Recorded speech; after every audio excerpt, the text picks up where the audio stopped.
Hello, and here we are after another week, but more interestingly, at the end of a season. This is episode 13 of season 4. That means we've done 4 seasons, roughly a year. We've gone a little over a year. We've done 52 regular episodes of Friday Drinks. Yeah, Talking nonsense. You finally managed to drag me into a bar. Yes. I feel like a fish out of water. We've done it many. You've done it many times. I think secretly you're a drinker. You're embarrassing him in front of his church people. Vicariously through us.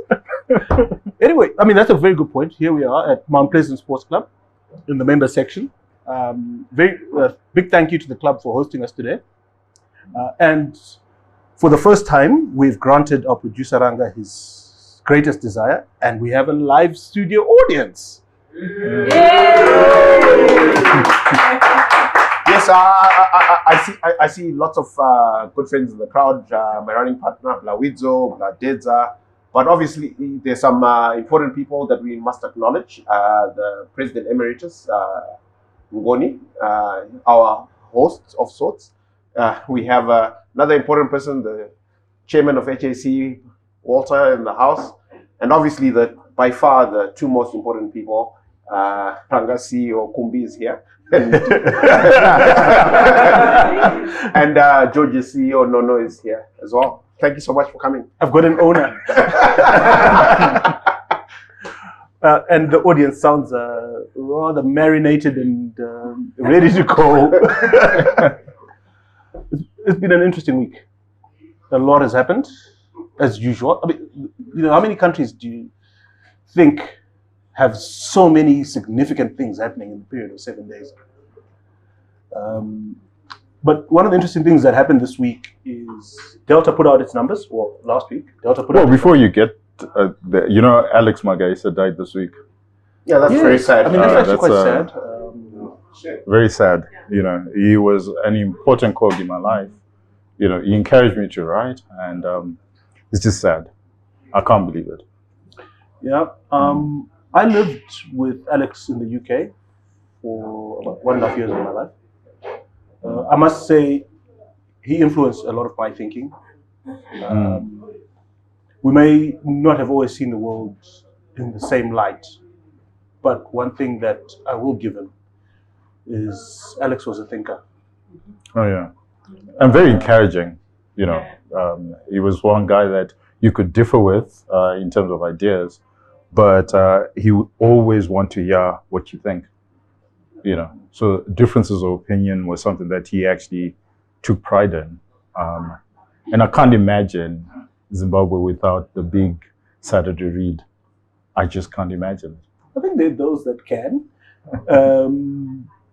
But certainly among the thinkers in this country, we will all feel a little bit poorer.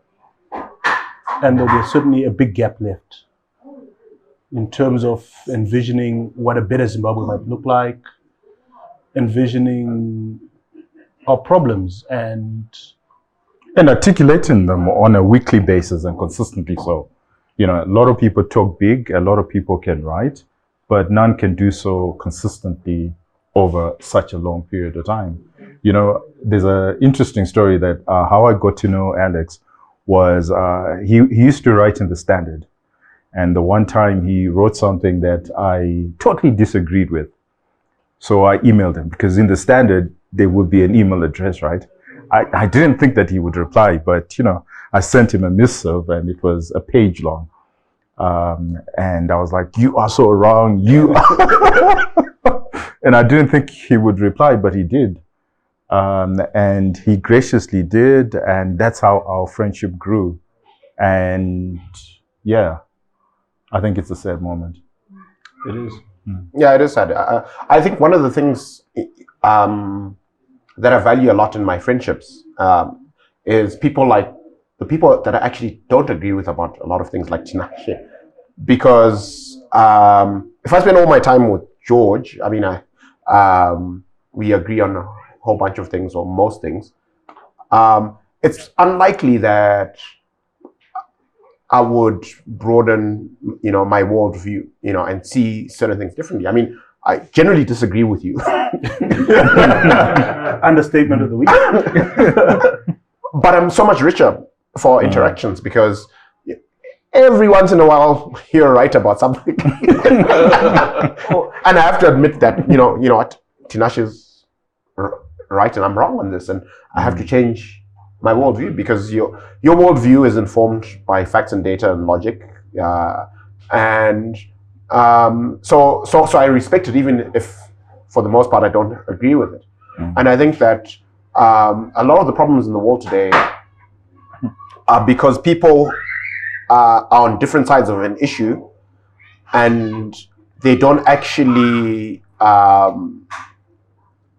see good faith on the other side. They think that the person on the other side of the view must somehow be motivated by something evil or nefarious, but it's actually normal for reasonable people to have different views.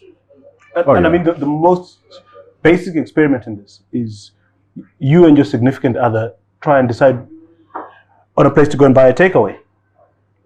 And you and your significant other agree on 99% of everything else to do with this decision, i.e. that we're both hungry, we need to eat, we must get home by a certain time, etc., etc., etc.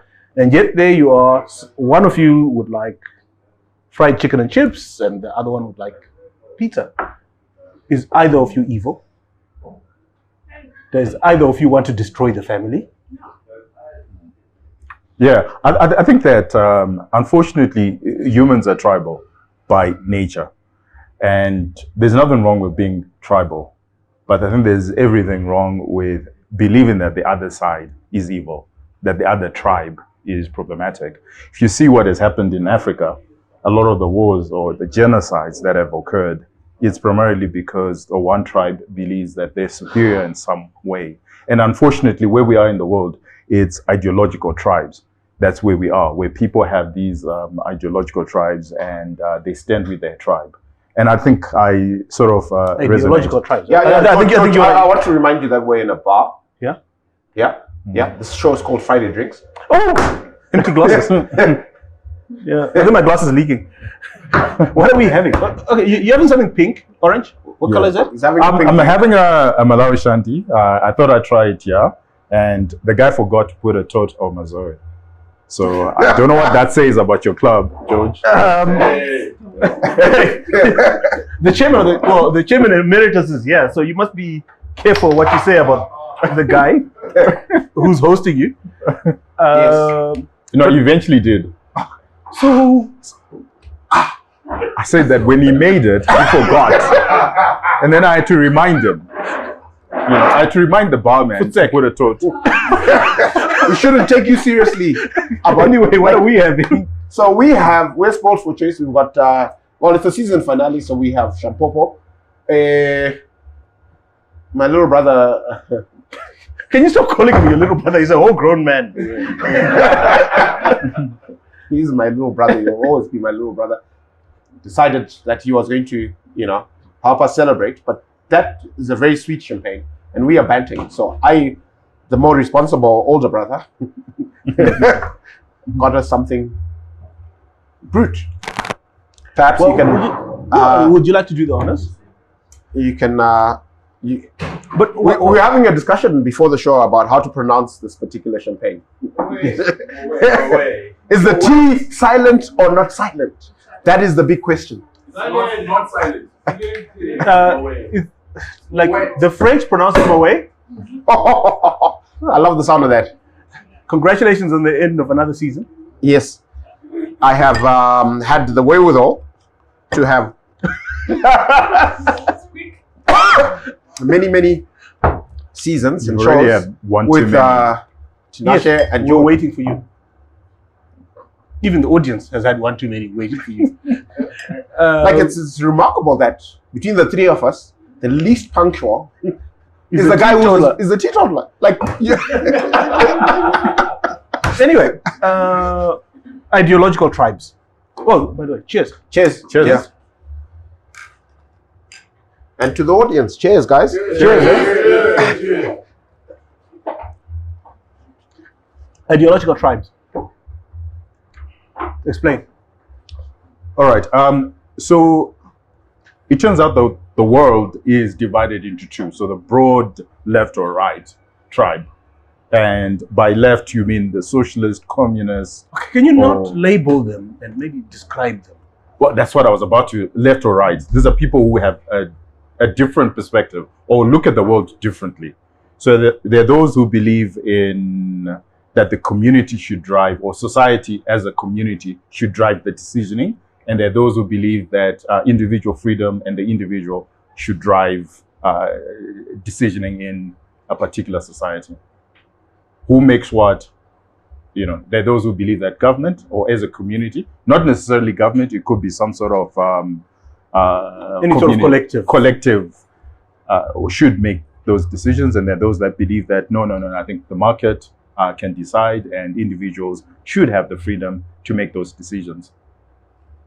So I think those are the broad divisions. And you're saying once you pick one, it's very difficult to see the merits. So the idea of being tribe or ideological tribes, there's absolutely nothing wrong. Like I say, there's absolutely nothing wrong with being tribal. In fact, one of the best tribes on earth, the Jews, have succeeded principally because... You use the word best. Wow. You see, exactly. We're getting into a tribal war already. But I think, there's evidence to suggest that they've done, despite what they've gone through over, the millennia, they've done very well in society. But the point I wanted to make is there's nothing wrong with tribe, but there's everything wrong in believing that the other tribe is malicious or evil, and that their view should not count. And unfortunately, that's where we are, where everybody is competing to control the levers of power, because once they control the levers of power, then they decide, the way society should organize itself. And primarily, that's it. How should society organize itself? So I'm a libertarian. So on that spectrum, you think the power is in the hands of the individual? The individual, which is quite interesting because actually on the other side, on the left side, you'd remember Dr. Graciano. He's actually on the other side, but he's a libertarian on the other side. So he actually does not believe he's on the left side, but he doesn't believe that government should be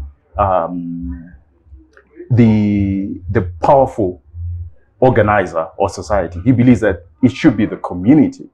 So he still believes in freedom, but he believes that it's the community that must decide. I'm just on the other side, and I believe in freedom, and I believe that it's the individual that must decide. So, there's this argument that if you really push it to the ends, you find that... You end up in the same place. You end up in the same place, and that's the point, because we are all human beings. Look, I want to bring it into a Zimbabwean context, because it's, discussions about libertarianism and the other, ways to organize isms. It's very philosophical, right? And I think one of the challenges we have in our country today is we don't have, in my view, a firm position in terms of where we stand on that spectrum. So we have, like on the global stage. What do you mean a firm view where we stand? I mean, the very definition of the problem, the problem is just defined, is that people have different positions on it. No. I think it's clear. Do you know what the red star stands for on the Zimbabwean flag? Does anyone know? The red star. It's the Star of Liberty.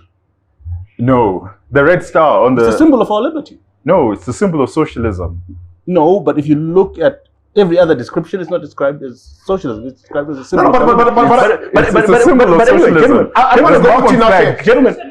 Gentlemen, we have... I'm going to go with Tinashe. Rufaro. Yeah. We have a studio audience today. We must be polite, and we must go to breaks on time so they can get their drinks. Okay. So we must accommodate one contribution or one question from the audience before we go for a break, or else these guys are going to be very thirsty and upset with us. We might have a rebellion on our hands. Friends, colleagues, question, contribution, or are we just thirsty? They look thirsty. Okay, so we'll go for a break. There you go. First of all, thank you for gracing us with your presence at our club. So my question is, the discussion around, well, because I think we're becoming philosophical, and what was that term you used?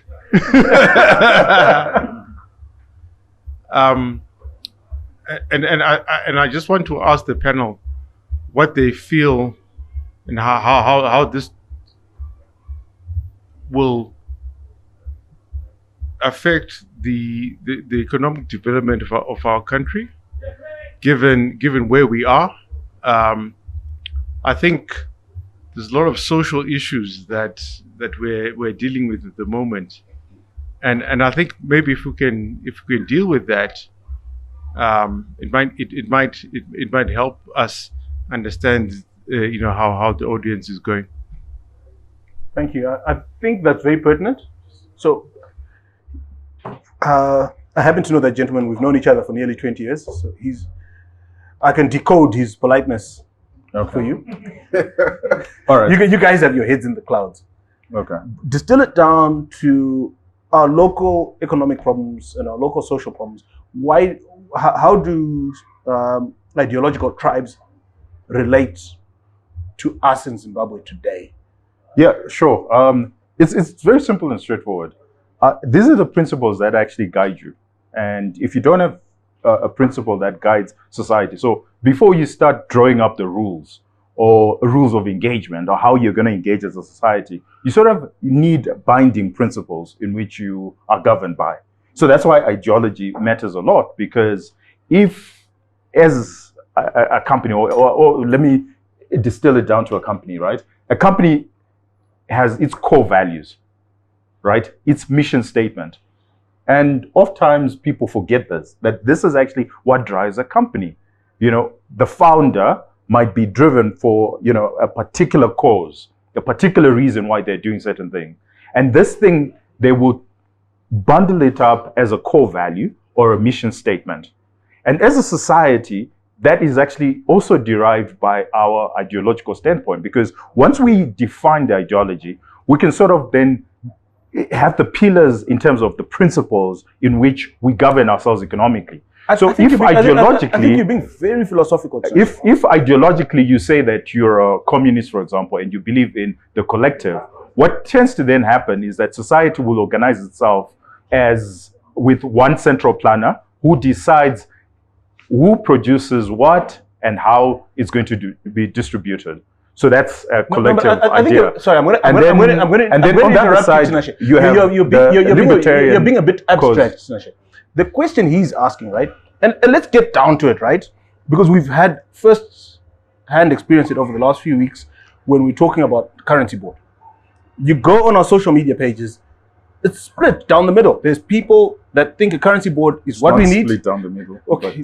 There's people that think a currency board is what we need. There's people that think it's the dumbest idea they've ever heard. And I think the question he's trying to get at is, so as a society, how do we move forward? Because you've put it out there that nobody's evil. Everybody wants the best for their country.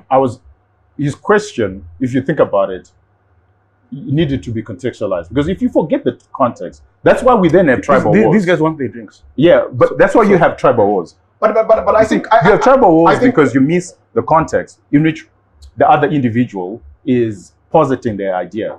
So context is always very important. So in a Zimbabwean context, I think this is, it goes back to the question I was asking earlier about what is our position, right? Because in as much as I am not a fan of the Chinese model, I have to concede that it has lifted 600 million people out of poverty. It's taken China from a third world country 30 years ago to a first world country today, to an economy that will potentially be the big Chinese ideology, right?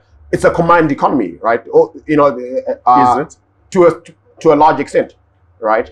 But they execute very well, right? We can go into we can have a debate about exactly how the Chinese model works. I sense a rabbit hole coming. Yeah, but the point I want to make, I'm not gonna go into that rabbit hole.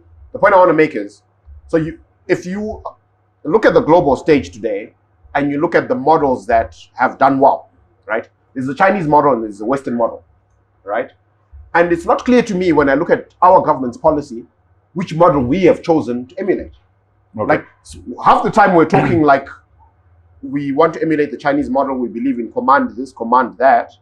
The other time we are talking about free markets, auctions, and all sorts. And yes. So I think what our biggest problem is that we actually don't have strong conviction about this is who we are and where we want to go. We are constantly wavering between socialism and capitalism. In 1947, the Chinese wrote. Are you going to go from 1947 to 2022? No, I just wanted to give context. Okay, that, we'll give you 1 minute because we're going to go for a break. The context is the Chinese in 1947 wrote an entire ideological premise of who they are, where they looked at themselves in 100 years and said, in 100 years, which will be 2047, there'll be a superpower. But they were quite clear about being a market-driven economy. So there is the political ideology and there's the market ideology. And when you look at the Chinese model, for example, the liberalization of labor market, I think China is the most liberal of labor, right? Nowhere else, not even in America, could someone, work in the sort of terms that labor works in China. And that the Chinese could liberalize that market, I think, I'm just saying, you need to seriously think about the Chinese ideology. Okay. We need to go for a break. I see a lot of empty glasses, but I also see a lot of waving hands. So I'm looking at the producer. He says I should take another question. I have my bar right in front of me. Hi, not a question, just a comment. I mean, and this is just to add on to what you guys are saying, and maybe slightly different, maybe it's the same thing. But I was struck earlier this week, and I think this conversation, the timing is perfect. India's external affairs minister was somewhere in Central Eastern Europe, and he was giving a talk, right? And it was a 30-minute conversation in which he was asked, there's a Western way, which is led by America in how they do business and how they lead the world. And then there's this upcoming power called China, which is another way. And where do you find yourself sitting? Which is, I think, the question that we're asking ourselves here to some extent. And he quickly said, I reject the fact that you guys are dichotomizing this discussion. You're saying that, yes, America is leading on one side, China is leading on the other side, and in his own context, right, which I think, I know where you guys might want to take this, but then he says that, look, we're now the 5th or 6th largest economy in the world. And, by population, we have 1/5 of the population, and our history remains cultural and otherwise, and you know it.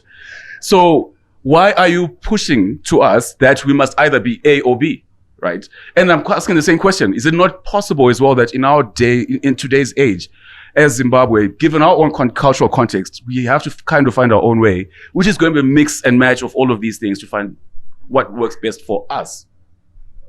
Well, I can reply to that. Imagine an octopus without one mind. The producer insists that we answer this question after the break. Okay. Would have lost the context, but anyway. Look, we are men under instruction.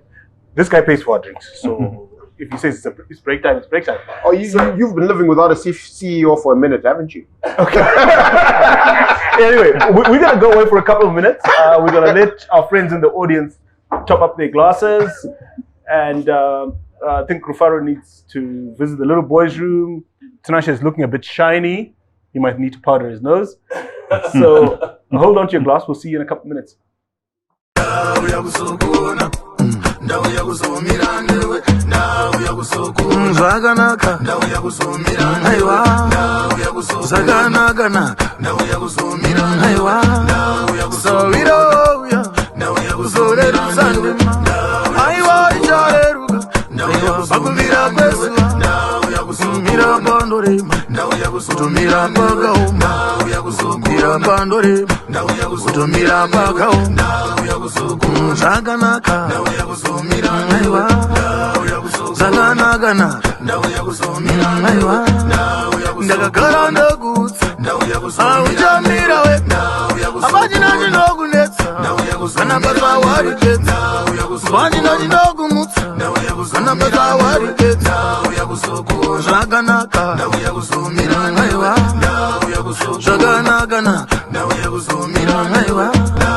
So we don't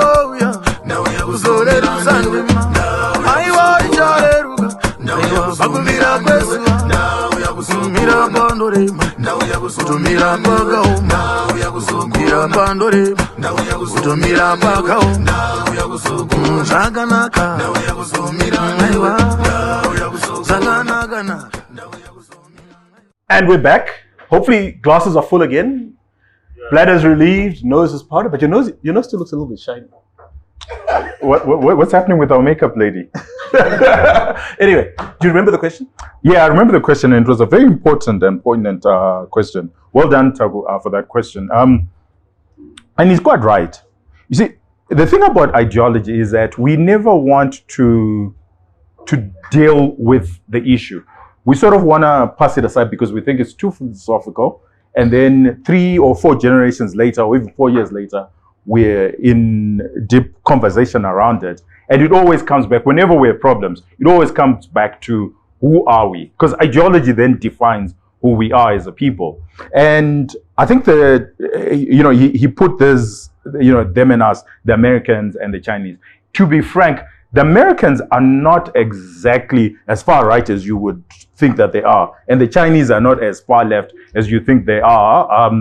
They're both, I would say, somewhere in the middle. But they both have ideological pinnings that are very strong. Now, one, which is Western, was the marriage between democracy and free market. It's not necessarily so, right? But we're saying that the founding fathers brought about that marriage, right? Where they looked at democracy and they looked at free markets and they married the two.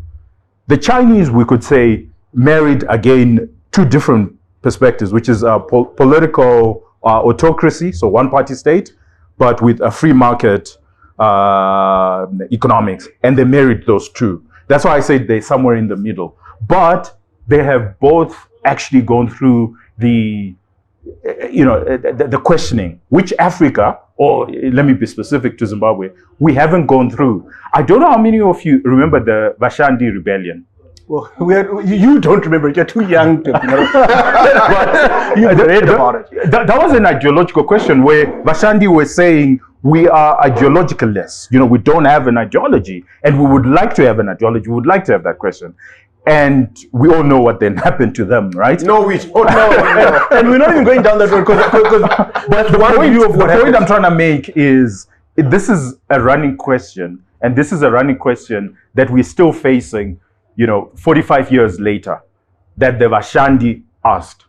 All they did was to just ask. Are you launching a manifesto? Today, what Taku is asking, okay, right? And he's asking the same question. Taku, you're asking the same question that was asked in 1977. We haven't answered. We haven't answered it.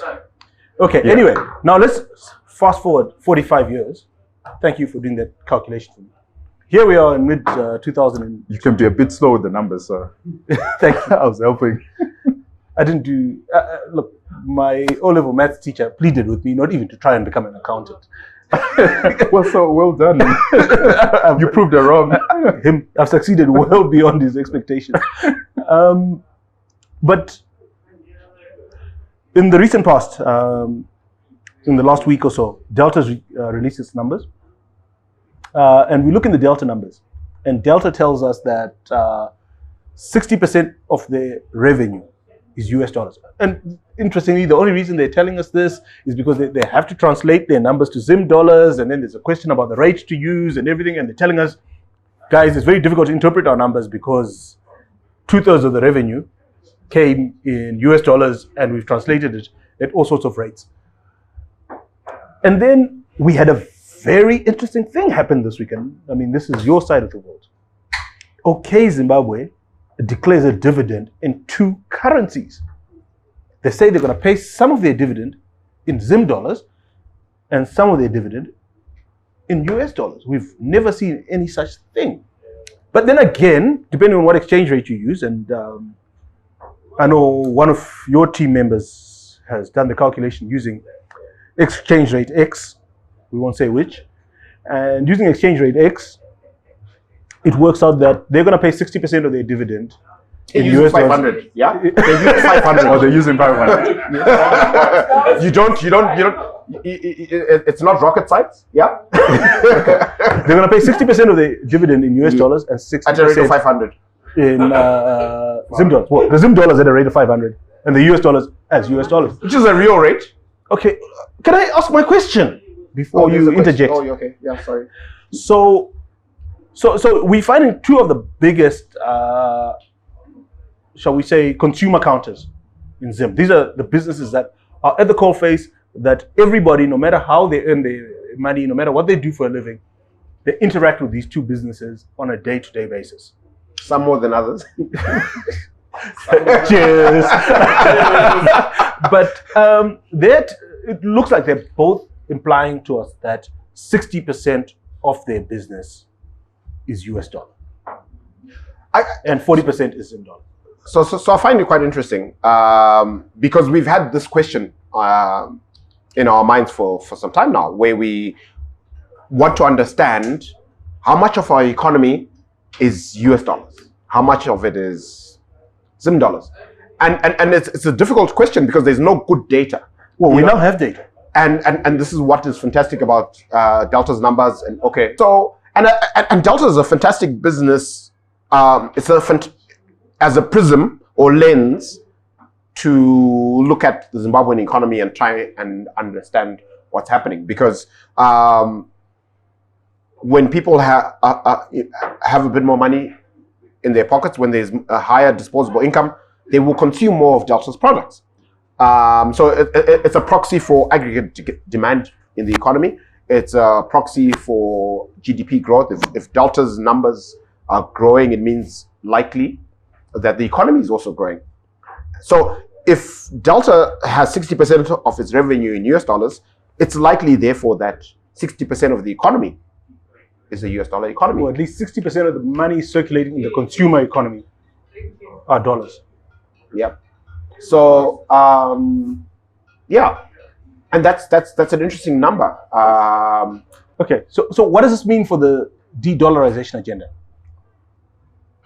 Well, that was just something that they said, and not necessarily something that actually was happening on the ground. And I think what we are getting from the numbers from OK and from Delta, if I happened to be at in a discussion where the governor was there and this point was raised, and he actually was cognizant of the point that we are in a dual currency economy, and he went as far as actually arguing that the US dollar economy is somewhere around 70%. So it's not that the authorities don't know. But the governor thinks it's 70%. Yeah, the governor actually said, I think that it's somewhere around circa 70%. You may remember a discussion we had on this show where I said it was 70 and you said it was 90. No. The guy with the data thinks it's 70. No. I've continuously said that it was actually about 2/3. And I say that it will. That's why I continuously think that the Zim dollar still has legs. Because if it was 90, then the Zim dollar won't have legs anymore. But if it's somewhere between 30 and 40%, Zim dollar still has a bit of legs. But anyway, that's besides the point. Because YouTube remembers. Yeah, exactly. The point I want to make is, I'm going to go with the sober guy on this. Yeah. But anyway, the point I want to make, and I also wrote something about it when 2 years ago, I actually said that the economy is going to be a dual economy before anyone else thought about Zim as a dual economy. Subsequently to that, I then wrote another article, another essay, where I actually say that the problem that we are having is people continuously think that we're dollarizing, and they think of 2009. It's not the case. This is not an Ecuador type of dollarization. This is a Somalia type of dollarization, where if you look at Delta's numbers, if you look at OK numbers, that's cash. Those are not transfers. Those are not. These are people buying. These are people buying using cash. I think our audience knows what cash is. But and it means that our dollarization is actually more akin to Somalia, which then 100% dollarized, which was pure cash, and rather than the local currency. And it's a worry. If you're an authority, if you're Delta, if you're OK, if you're business, you are worried if we're getting into a cash society. Because if we're getting into a cash society, it means that there's less formalization of our systems and our processes. So if you're Zimbra, you're worried. If you're a business, you're worried. If you're a government, you're worried. If you're a policymaker, you're worried. And that's the big worry. Why are you worried? If Delta, one of the biggest corporates in our country, is reporting 60% of its revenue in dollars, they're obviously paying 60% of their taxes in dollars. Are they not? Slow down. Drink less champagne.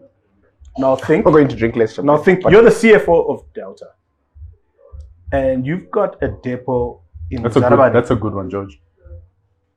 And 60 or 70% of your revenue in Muzarabani comes in notes. Mm-hmm. And there's a guy there who's all by himself dealing with the notes. Now ask your question again. And especially as one who's actually gone through an audit firm. Just think about your question. Look, I get where George is coming from. So a lot of that money is not going to be banked. It's not going to be reported as US dollars. It's going to somehow be stolen. It's going to be reported at the official rate. But I think that and the last number I looked at is not recent, but I think for the first half of last year, Zimbra actually collected more than $700 million in Again, US dollars. Now you're CFO of Zimbra. You got the 700 million that the guys actually came and said, Tapiwa 700 million USE chef. What's the first question on your mind? What didn't I collect? Well, what did they collect? So you see where the problem is with it being with this. The height of transparency, the height of accountability is within the financial services system. That if you're an accountant, if you're an FD, what you would like, your bank reconciliation is the most pivotal and most vital. Sacred thing. I mean, it is. That's exactly. So I'm actually quite surprised because that's at the core. So if you're thinking of corruption, so if you're a policymaker and your entire system is now running on cash. If you're thinking in terms of corruption, what do you think corruption? Yeah, but okay. Levels would be? Let's be forward-looking. And you mentioned that look, the Zim dollar, as long as it's 20 to 30% of the transactions in the economy, it's going to be relevant. It has legs. But if we were forward-looking, did you just change the discussion? No, I didn't change this. I pivoted. No, I think it's okay. okay. Let's give him the. He lost the argument. Okay, let's move on. That's okay. Yeah, that's all right. So the numbers from OK and Delta give us an indication that perhaps we're at 60% dollarization as an economy. If you were to ask this question 3 years ago, 5 years ago, I suspect that the answer would be significantly less. Delta's numbers. I can actually give you the. But also the definition of dollarization, the definition of a dollar 3 years ago, 5 years ago is different. Because remember, we went from 1-to-1 to a 5%. I think 3 years ago he's right. 3 years ago, February of 2019, we then defined what a dollar is. So there is a trend and there is a trajectory, right? And so in your mind, so you think we're re-dollarizing, not de-dollarizing? I'm asking you a question. He's asking. I'm not making a decision. I get your question. And so what can we learn from the trend or trajectory? Where are we going? And in your mind, how long will it be true that it's 20 to 30%? Therefore, the Zim dollar is still relevant. Is that going to be true? In a year's time, in 4 years' time, next year, this time, end of next year. And what determines? It's how much money they print. So I was not going to say, it could be a month, it could be 2 years. And it's all dependent on how much money they start printing. So what it's telling us is, okay, I don't know the numbers. When was this? They're publishing results. What happened? So it's not results. They didn't publish resules. Let's be clear. It's a trading update. No. It's not a trading update. It's a dividend announcement. Okay, it's a dividend based on results of. No. Let me put it another way for you. Usually, a dividend announcement comes with the results, right? When a dividend announcement comes without results, it's the guy saying, "We have so much cash. as shareholders. Yeah. While we figure out what we're going to do with the rest of the cash. But what I wanted to know is it's based on results of It's not dividends are not based on results. It's a dividend announcement. I don't know This why. is a myth that everybody has, but as accountants, we'll put that myth to rest. All right. Dividends are not based on results. Dividends are based on cash. It's a treasury decision. All right. So we've got so much money that we can't Let's use redeploy as Delta. management. Delta. This is based on results as of So Delta, we're talking about sales. sales as of. We're talking about March. So Delta the is numbers, as of. the annual End of numbers, March. 31 March 2020. Okay, so, 2022, and we all sorry. know that between March and now, a lot has changed, Yes. right? So we're probably, and here I'm just purely speculating, that we're probably now running at maybe 70 to 75%, and Zim dollar just has about 25% Of the economy. Yeah, of the economy. So full dollarization is when we start rejecting. You know, I think there was a note being passed around, the Hungarian note that then was never issued. So when we say full dollarization, We have one. we have one that was issued but never used, and that's when you have full dollarization, when the market eventually just rejects the Zim dollar. I don't think that the market right now is rejecting Zim dollar. But I think I've said on this show before, Tinashe, that I've had the guys that work for me on the farm. I've had discussions with them, and this is already 8-9 months ago, where I said to the guys, "Look, I've got your salaries in Zim dollars. I haven't managed to find US dollars to pay you. Can I give you Zim dollars?" And the guy said, "No, it's okay. We trust you. When you find US dollars, come and pay us." Yeah. No, you're right. But you're just recognizing. They've rejected. They have rejected. Like but 9 months we ago, mean they that rejected. when the entire economy rejects Zim dollar. So there's something that has actually been happening over the last 2 months, 3 months. Is you saw the forex rate move 2 times, right? It's actually in What do you recognition. mean 2 times? As in twice or as in doubling? Which rate are you talking about, by the way? The FX rate. Doubling or The- what the do you mean by what? 2 times? Which The rate? FX rate There are many. has doubled. There are many forex No, rates. the auction, There's auction. There's interbank. There's the real one. auction FX rate over the The new one has last a name. It's called Willing Buyer, Willing Seller. has doubled. Yeah, the parallel market It has doubled over the that last 2 makes months. all of us criminals. It has doubled over the last 2 months. And the reason why it has doubled over the last 2 months is because they're trying to make the Zim dollar attractive. Right? And part of it is because they can see that Zim dollar is losing value. Is it the case though? You know, I thought about that move. You know, because the first one was it was a 50% move, I think, to almost 300, and you know, I was quite curious, you know, as to what is motivating this change in mindset, because for several weeks, over many months, there was this idea that, you know, I got the sense that there's somebody in the government with a fancy model in Excel that tells them what the rate should be, and the rest of us don't know what we're doing. And Anyway, we're not going to speculate on what. but my point is they basically had a rate which was what, 180-ish, and they believed in it, and it was at that level for months, and something changed in the thinking, clearly, because overnight it went up 50%. They started making exchange rate losses. Okay, guys, we're going down a rabbit hole. We need to go for a break. We will take one audience question. Wilfred's been Lawizo! Wilfred, Rufaro's running partner, they finished many ultras at ridiculously slow paces.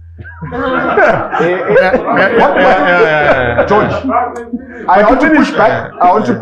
I will push back on this. But anyway, it's okay. Carry on, Blawizo. No. Going back to the Delta examples you gave, right? And I think gave 60% for Delta. Yes, 60%. That's correct. Is there earnings in forex? And I can't remember. It's a dividend, yeah, but 60% as well. 60%, yeah, but what is the farmer getting? The guy on the ground. I think the GMB is paying 30%. 30% 30% US. of the in currency. The GMB is paying 30%. Yeah, And then when the farmer tries to pay, he loses another 4%. But the It's total, about 26. look, the total from what I gather is 140 US per ton for maize. But import parity is like $300. Yes. I mean, how does that make sense to anyone? That's a great question. I think that question should take us to the break. It's been lovely having you guys for the last segment. We're going to take a couple of minutes to powder our noses, top up our glasses, and we'll be right back.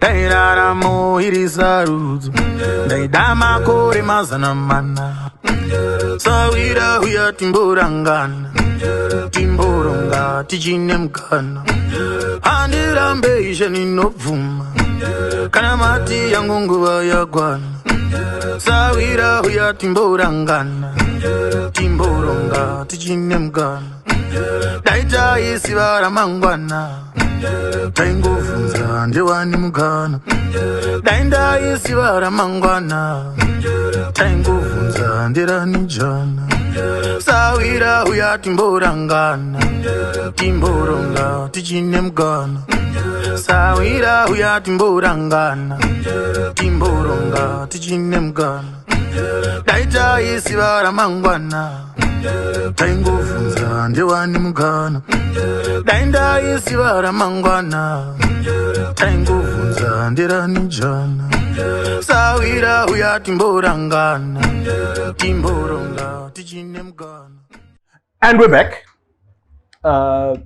Look, we are not going to entertain that question yet for the break, lest we get ourselves into... Yes, but I need to push back on some trash talk that you did in response to my running partner's question. So do you guys run super fast?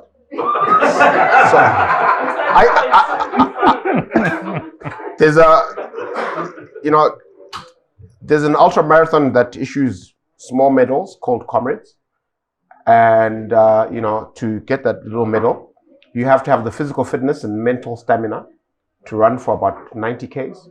Yeah, both Widzo and I own said medal. You don't.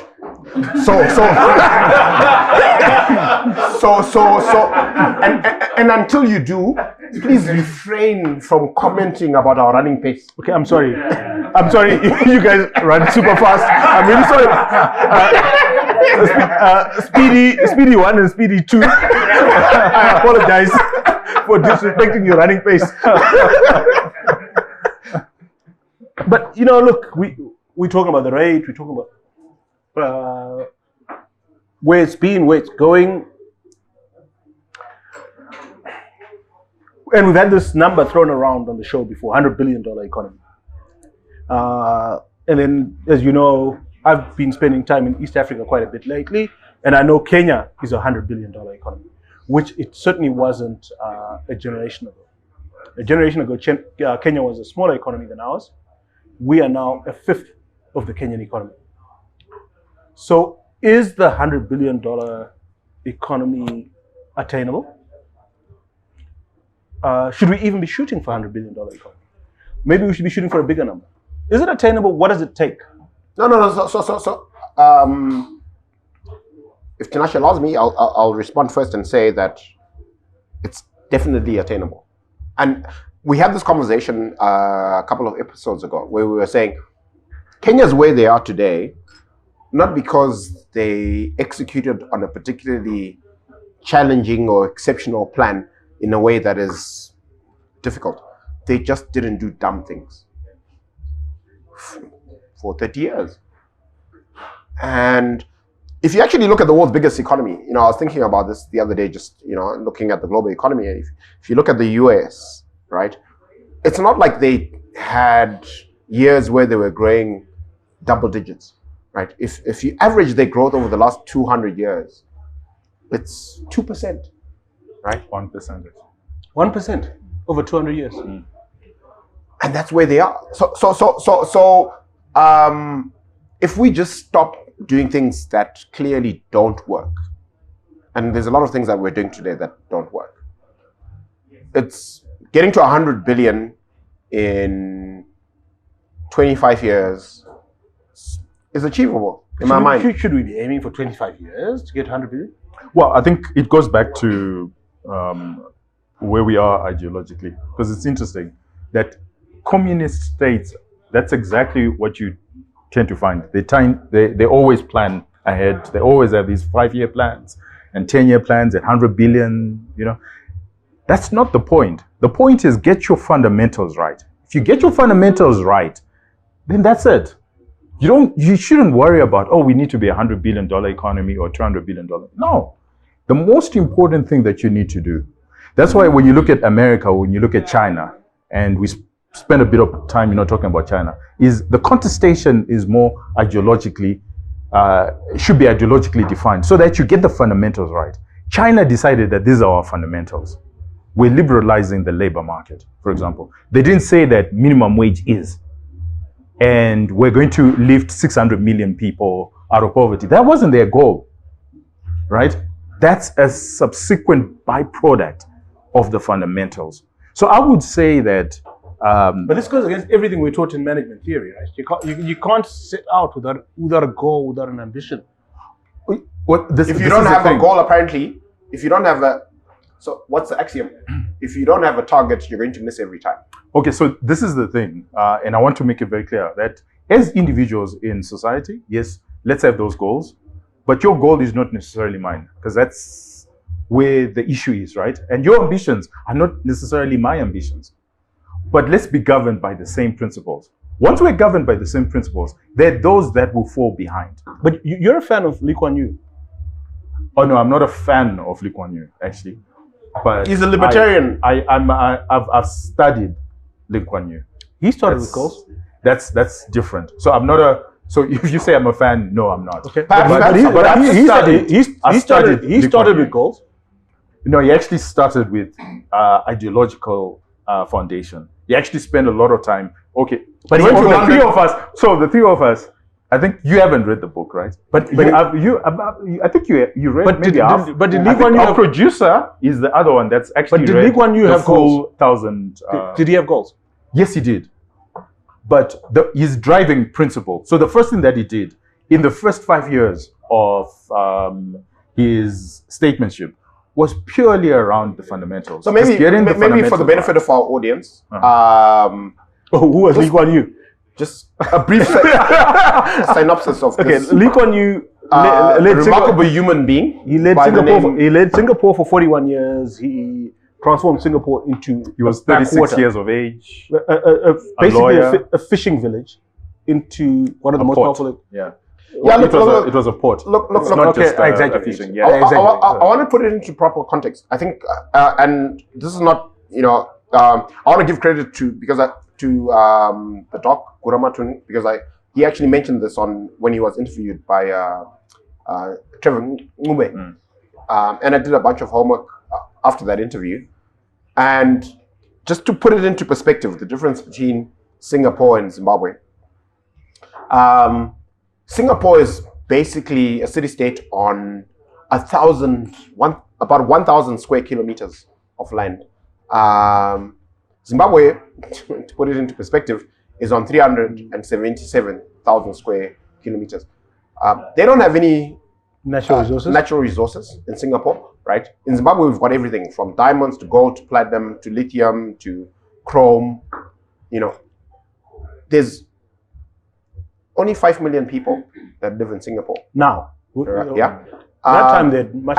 And what's remarkable, just to distill this, is that Lee Kuan Yew's book, the book that you are describing, right?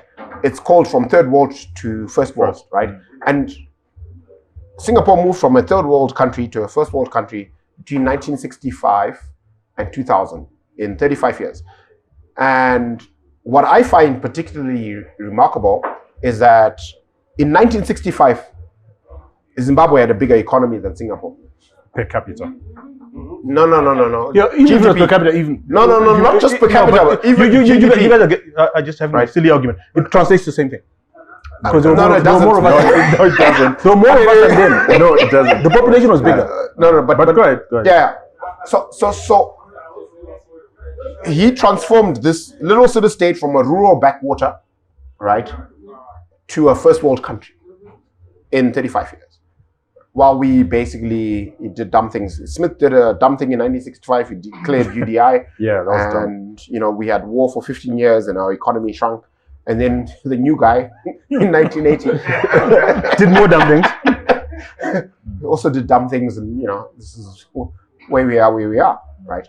But why I think it's a good example is that if we actually start doing smart things, I think, and I could be wrong, but I sincerely believe this, that in 25 years, we could also have such a massive transformation in our fortunes, where we go from being poor, because we are poor, to being a first world country. Could I, if you allow me, could I posit a different theory or a different idea to having these plans? Is why don't we make a goal that Zimbabwe shall be governed by rule of law, for example, as a fundamental right, that in the next 10 years, we're going to make sure that this is a country where we abide by rule of law. If we do that, and in 10 years, this country has rule of law, I guarantee that will be much bigger than you will. You know what I like about that? You can actually imagine. You know what I like about that, Tinashe? I'm currently working my way through a very difficult book to read called Principles by a guy called Ray Dalio. Oh, yeah. Yeah, I like Ray Dalio. It's a very difficult, I find it a very heavy piece of work. But this guy ended up being the 7th richest man in the world from nothing. He started a business in a 2-bedroom flat and became the 7th richest man in the world. And why the title of his book is Principles is because he started by, basically, I simplified, but he started by writing down principles, testing them, and improving them. And did this continuously over a roughly 40-year period. And he became the 7th richest man in the world. I think he's got more money than Zimbabwe today. So I like the idea of writing down a set of guiding principles. Yeah. Let's test them. Let's prove them. There's some that work. There's some that don't. Those that don't, let's check them out and let's adopt new ones. Let's And be what I tested. love- what I love And let's about- be tested against those principles. It's not the number. I like that you it's the mentioned principles. Ray Dalio. I'm also a fan. And one of the things about the way he ran his hedge fund, which was not necessarily controversial, but certainly contradicted most of corporate culture globally, is they had a culture where it was perfectly acceptable, right, for a guy, in a meeting at the bottom of the food chain, right, and somebody starting their career, an associate who's just graduated from university, right, to sit in a meeting, put his hand up and say, actually, you know what, I think the CEO is wrong. What he's saying doesn't make sense because of 1, 2, 3, 4. And not only was that acceptable, it was encouraged. So if your boss's boss's boss was wrong about something, you could put your hand up and say, actually, I don't agree. And you know what? Okay, I mean, when you put it like that, you don't actually encapsulate the key issue that drove their success, which was ideas. And if we're going to go down your route of principles, I would put as principle number 1, ideas trump everything. Because without ideas, so we're parroting this ideology issue. Do we go the China way? Do we go the American way? Do we like what India did? What are our new ideas? What are we bringing to the table? This is what the Americans did. This is what the Singaporeans did. But this is our way. Let's bring ideas to the table. Let's transform those ideas into principles. Let's test them. And let's improve them. But without ideas, as long as there's a dearth of ideas, I mean, you've read Germs, Guns and Steel, right? No, No, you told me about James Guns Institute. no, I'm not the guy. Oh, who But- told me about James Guns Institute? No idea. Almost every trader has read that book. Yeah, but one of the reasons that the Europe developed faster than the tropics was the development of cities. Because in cities, you have a high concentration of people, and a high concentration of people I translates think you're into thinking about guns, germs, and steel. What did I say? I don't know what you said. So you did read it, and you Yes, told me about it, right? yes. So would you like to Guns, now say Germs, what and I'm, Steel, what I'm struggling yes, to paraphrase? By forget the author's name. Yeah, Yeah, but population density certainly led to Europe. Firstly, the Arab world, and then Europe advancing faster than Africa. because when people gather and people share ideas, society moves forward. But if people cannot share ideas, society can't move forward. Can I just, we've gone full circle with this debate. This is exactly what Vashandi were asking. Are we really going to go back to that? Are you obsessed with the Washandi rebellion, by the way? Well, you ask yourself why they failed and why you think you will succeed. And all I'm just trying to do is that we're not as wise as we think we are. That's Right. clear. Yeah. There are people before us that have thought about these things. And I would caution that for us to move forward, we need to really understand what happened to Ashandi, right? We may disagree with their ideology, right? But what they were essentially saying is exactly what you're asking, where they were saying, you know what, we're doing all this, but what are our principles? What are our values? What are the things that that tie us together? So I would say that perhaps being strategic is to understand why they failed and why 45 years later we think we could do a better job. And I think if you find the solution to that, George, I think you can unlock Zimbabwe and the future of Zimbabwe. I've lost the sight of the producer, so I'll take a question anyway. Yeah. Let's go with Leslie. Eh? Yes. My question is taking back to what Tinashe has said. Surely, for our problem with Zimbabwe is that why is our government not focusing on solutions for people and concentrating on ideologies? Because if you concentrate on solutions for people, and we're looking at poverty in Zimbabwe, and we're looking at how do we unlock this country, we are not a poor country. I want everyone to understand that. We are not a poor country. But where we are standing right now, we've got so much wealth underneath our feet. The only thing that we're short of is leadership and solutions. So if our government was to concentrate on solutions for people, we will get somewhere. And that is the problem I find, which is so frustrating about Zimbabwe and about Africa, because we're not innovating.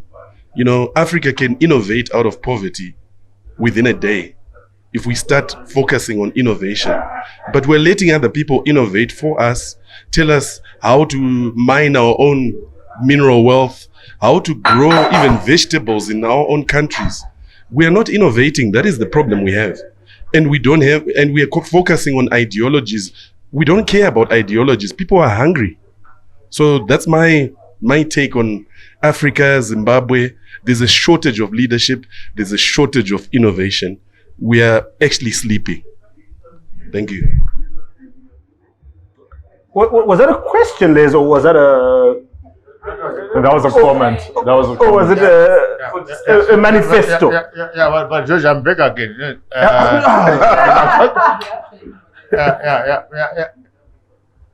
I hear you about ideas and all right. How do you guarantee that there's no retaliation? If I bring up ideas which are contrary to I don't want to say establishment, but it's Just say it. It's okay. This is a safe space.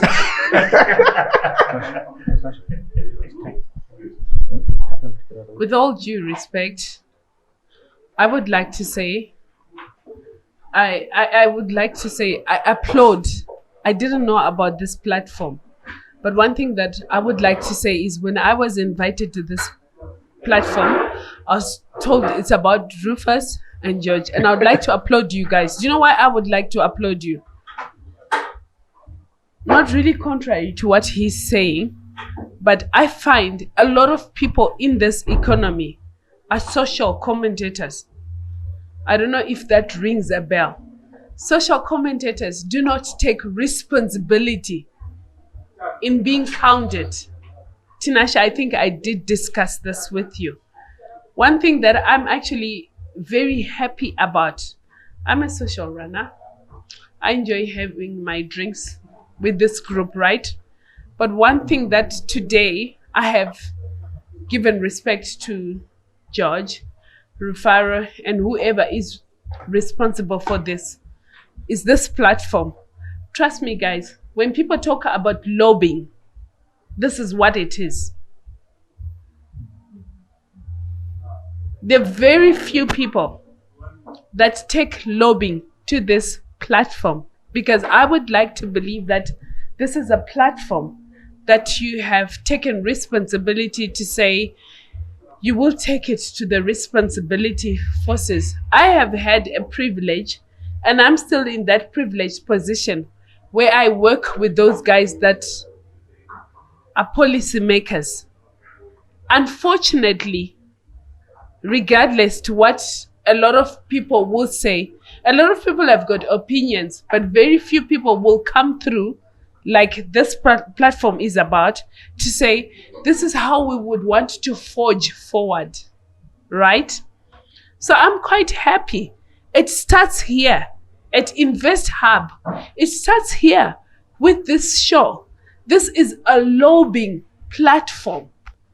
Whatever change we want to be represented, to be seen out there for young people, for economy. Unfortunately, economics is one of those things, and I would like to say you have studied. It's one of those things that cannot be affected by politics or whatnot, because it's got an ugly way of showing itself.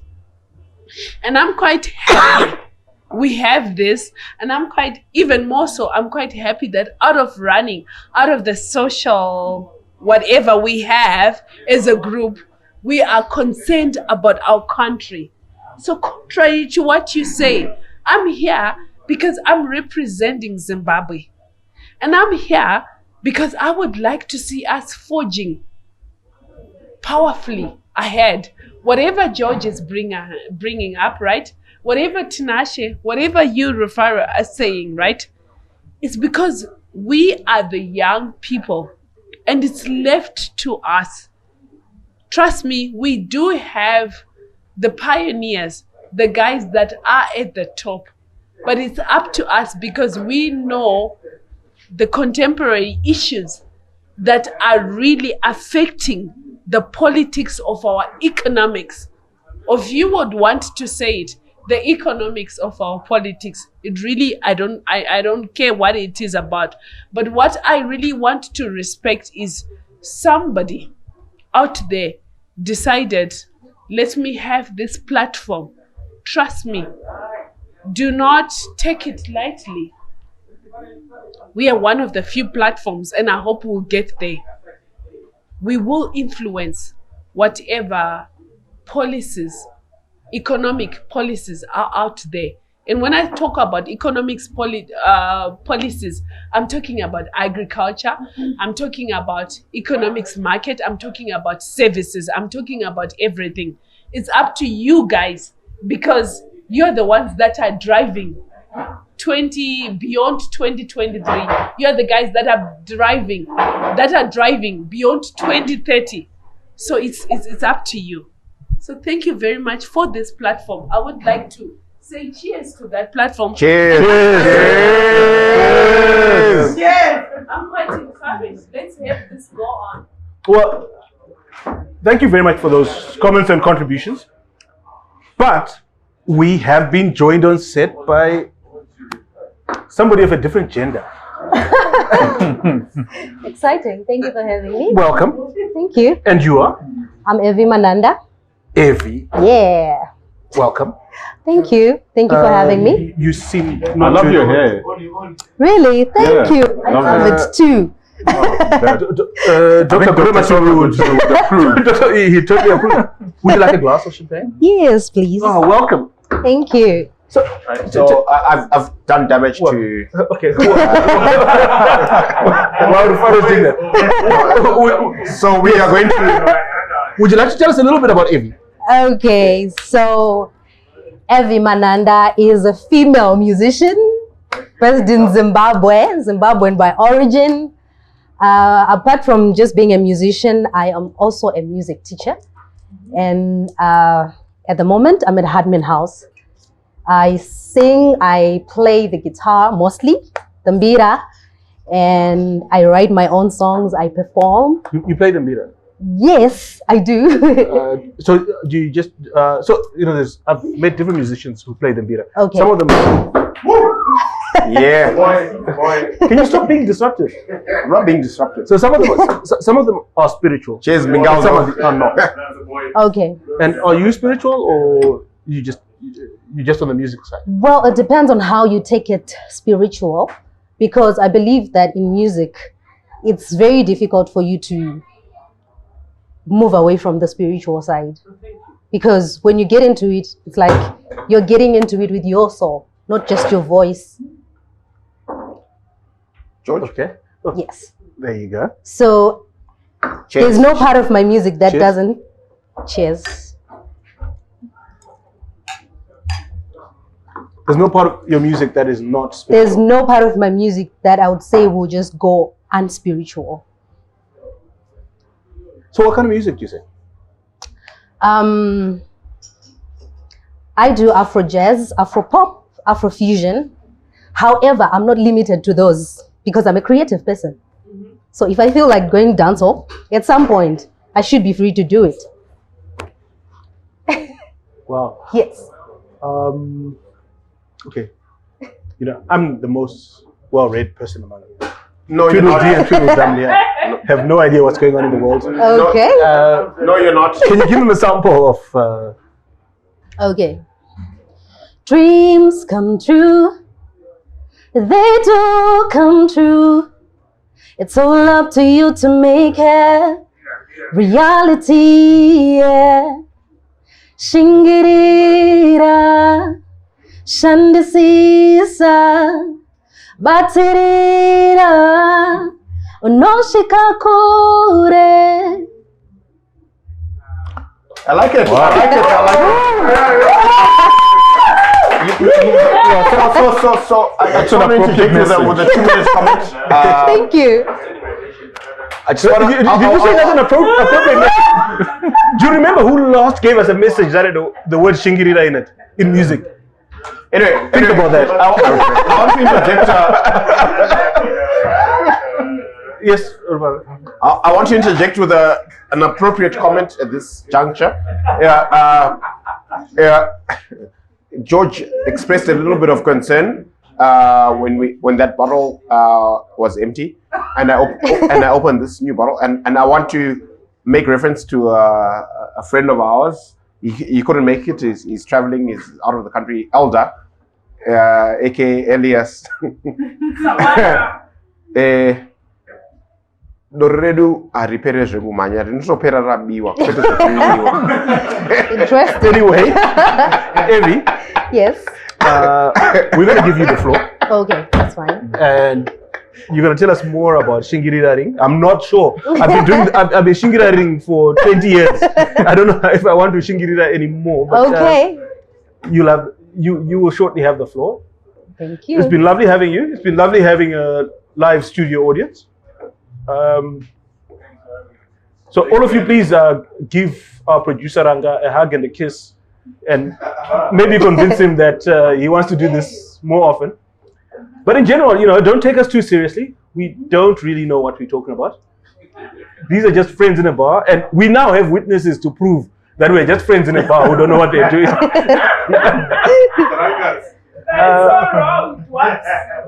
But take care, stay safe, be careful, be good. If you can't be good at it. Cheers to that, my guy. Cheers.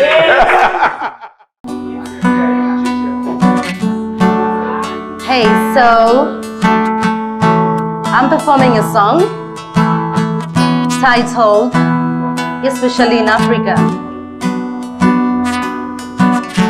One of my very first songs.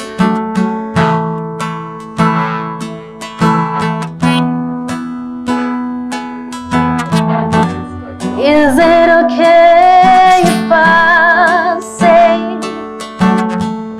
we're in a war, especially in Africa, killing the vibes that you don't understand, that you don't know, especially in Africa. You're looking at me from the outside, mass destruction on the inside. Can we refresh and start again? Especially in Africa. Ngati nzwisisane, ngati wirirane, ukanditerera ndikakuterera tondwisisana kam. Ngati nzwisisane, ngati wirirane, ukanditerera ndikakuterera tondwisisana kam.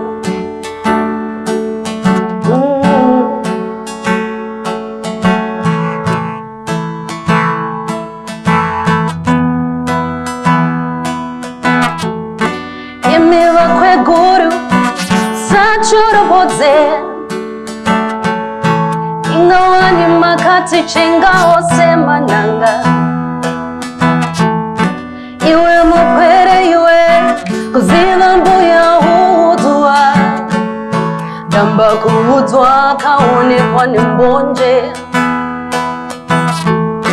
You're looking at me from the outside, mass destruction on the inside. Can we refresh and start again? Especially in Africa. Ngati nzwisisane, ngati wirirane, ukanditerera ndikakuterera tondwisisana kam. Ngati nzwisisane, ngati wirirane, ukanditerera ndikakuterera tondwisisana kam.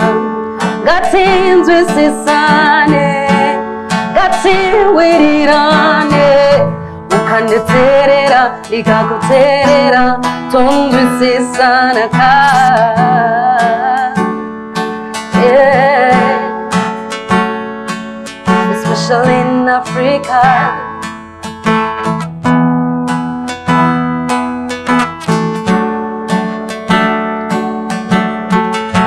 I always felt like those issues happen in Africa only, where we have to argue with our elders over certain things because we feel they don't understand.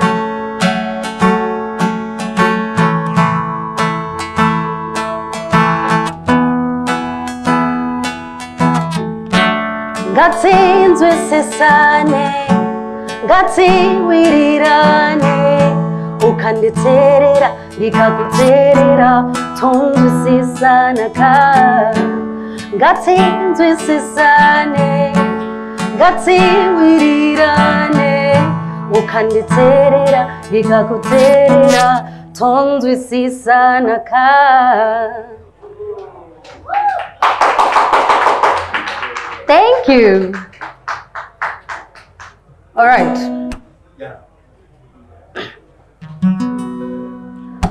So the next song I'm performing is titled Dreams.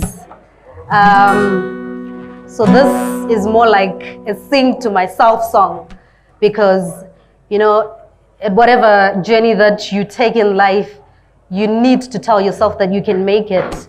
So this is the song.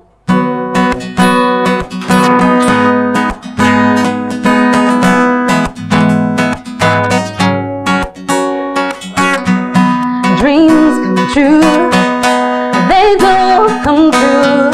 It's all up to you to make it. reality, yeah. Dreams come true.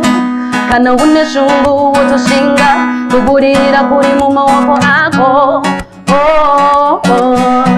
Shingirira shandisisa batirira unoshika kure. Shingirira iwewe shandisisa iwe batirira unoshika kure. Nobody's gonna rise up and make up your dreams. So wake up, work hard. Now you fight every battle, break every shackle. You know you can make it. Now you fight every battle, break every shackle. You know you can make it.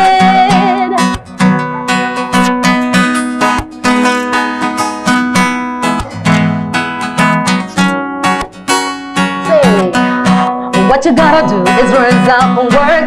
Zotoda ushinge ushande. Hey, hey. Sha uno taga uchaji wana.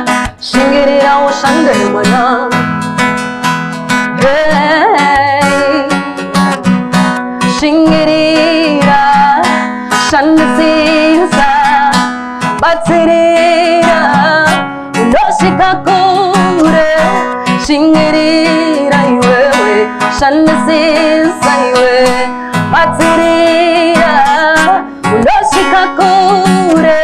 Nobody's gonna rise up and make up your dreams. So wake up, work hard.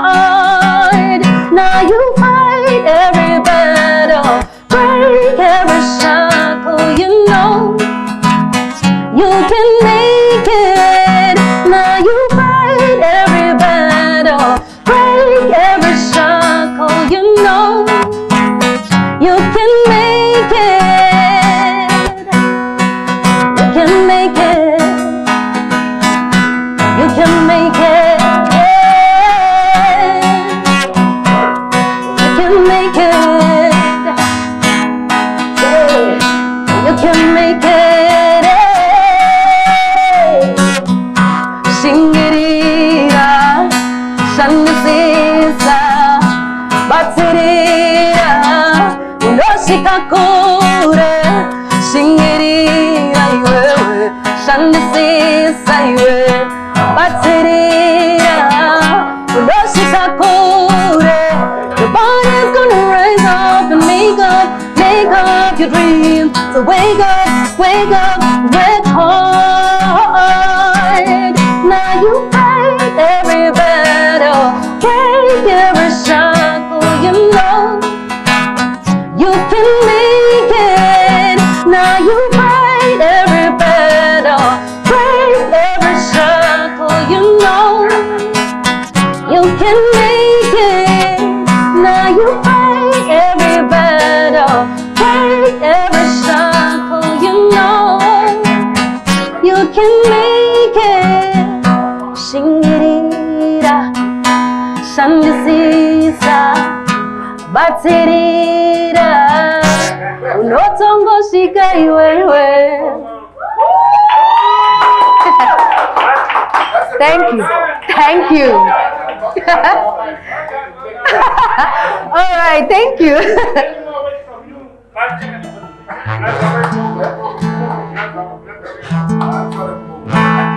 All right, so I just need to do a little checking.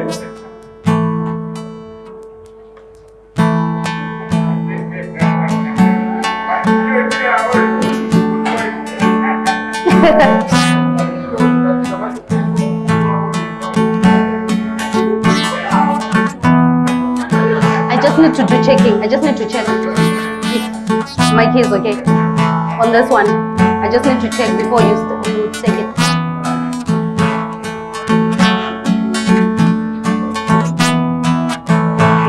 Take it, you take my love, so all right, good.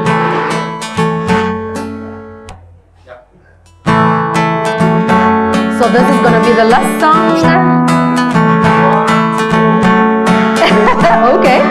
happy about that. This one is titled One Day. One day.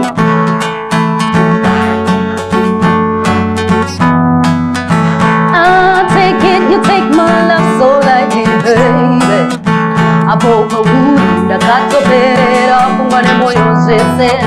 Seko kundimata nikuziri kweruoko like that. Seko kundita sandiri wembase like that. Sometimes it feels like you don't care about me. Uchanni wanandayanda kure kure. One day uchanni wanandayanda. One day uchanni wanandisipo. Ndisipo. Ndayanda. Ndisipo. Ndayanda. Kananika eza kuzanangura zirimo moyo mangu. Unonitindiri wende, unonitindiri kwere. Kananika eza kuzanangura zirimo hana ya baby. Unonitindiri no dunya, unonitindiri no shusha. Dikatindi nyarare, yobe mbosha. Seiko uchindi wamasera mudi wangu. Sometimes it feels like you don't care about me. Uchanni wanandayanda kure kure. One day uchanni wanandayanda. One day uchanni wanandisipo. Ndisipo. Ndayanda. Ndisipo. Ndayanda. Have you been hurt by someone kushika pakumudzo tusadaro shamwari? You sadaro, you sadaro, you sadaro, you sadaro, you sadaro, you sadaro, you sadaro. You sadaro, you sadaro. One day uchanni wanandayanda. One day uchanni wanandisipo. Ndisipo. Ndayanda. Ndisipo. Ndayanda. Ndisipo.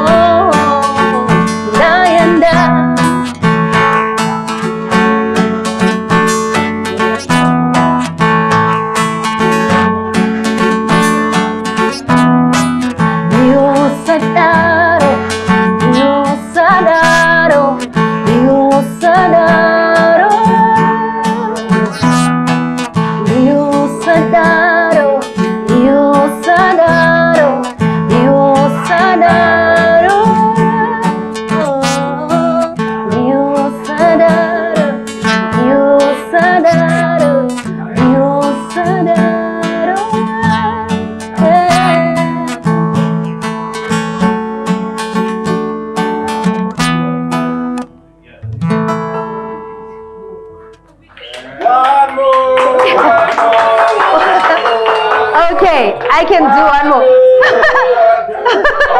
So this one more is off this one more is off the set, right? So I've never really performed this song. This is gonna be my first time performing it for you guys, so you are special. Hey, baby, know that I'm loving you. I know I could never let you know. Maybe ujazhinzisisari mazuva pandino kutariza mumazizo. I know I could never let you know. Kwese kocha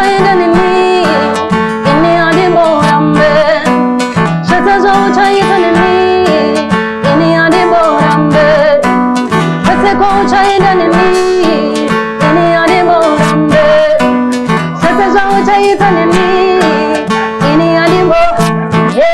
I'm in love, I'm in love with you, my baby. I'm in love, I'm in love with you, my baby.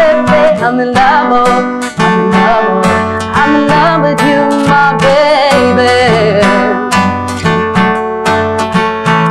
So I come from Kitunguiza, so I make this part.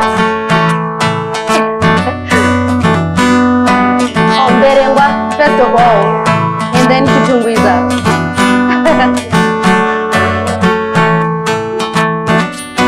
You know that I'm just a girl from Berengwa. I don't know much about love. You say you'll go take me to Harare, so I can see the street light. You promised to hold my hand as we walk the streets of Zengeza.